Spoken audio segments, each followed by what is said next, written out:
Today I'm going to do a book review from Dr. Joy Degruy's book, Post-Traumatic Slave Syndrome. After reading this book, it was enlightening, to say the least. It explains a lot of issues that we see in today's culture, primarily in the Black culture, and it asks questions about issues that are pervasive in our culture that we don't know the origin from. Like, why do Black people do this? Or why did this happen? And we don't know these answers because we don't know slave culture. And we have to know what slave culture was. It's a taboo subject in today's world to talk about slavery because nobody was a slave and we don't have any ties to slavery. But there are things that were taken from slavery that we do today. And we don't know how to fix them unless we deal with the trauma of what happened and how they were passed into our culture. And that's what this book does. The book talks about a topic called epigenetics.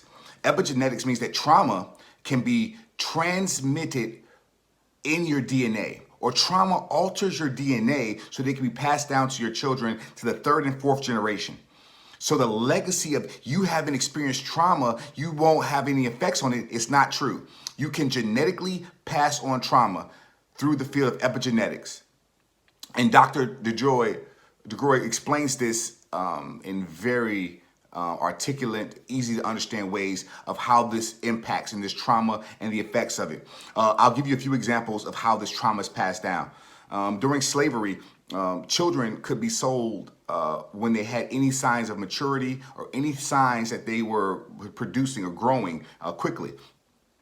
So parents, in order to keep their children from being sold, they would downplay any type of development growth in their child. If the slave master says, the boy's getting big, you say, oh, he's a little runt, he's a little tight, he ain't nothing. And it would automatically downplay that individual. Now, what would that do to the self-esteem of the individual who was being that done to? And as the parents love to keep their children, they would down talk their child. But that behavior is still pervasive, where we can't speak esteem. We can't do these things without being trained and identifying where these issues come from, how the culture is pervasive, and some of the issues that we see in our culture, and how to explain and put a finger on how do we do this. So I would recommend this book. It has been helpful for me. It has been a tool that I have been able to understand some of the vacant esteem when it comes to how we process things, how we deal with the trauma. And more importantly, there was no therapy for this trauma. There is no one who tries to understand the culture of slavery because we want to get rid of it. We don't remember it. We want to remember everything but what the trauma was. And it re-traumatizes people when you can't talk about your trauma. If you've experienced it personally with the trial of George Floyd, it is opening up a lot of trauma. One of the traumas is how Black people could be treated during slavery, and we saw that on display in this trial. It opens up trauma. It reinvigorates the wound. So when we can't discuss it because now we have nowhere or no forum to be able to get those things off our chest. So Dr. Degruy did an excellent job. The book, Post-Traumatic Slave Syndrome, I highly recommend it.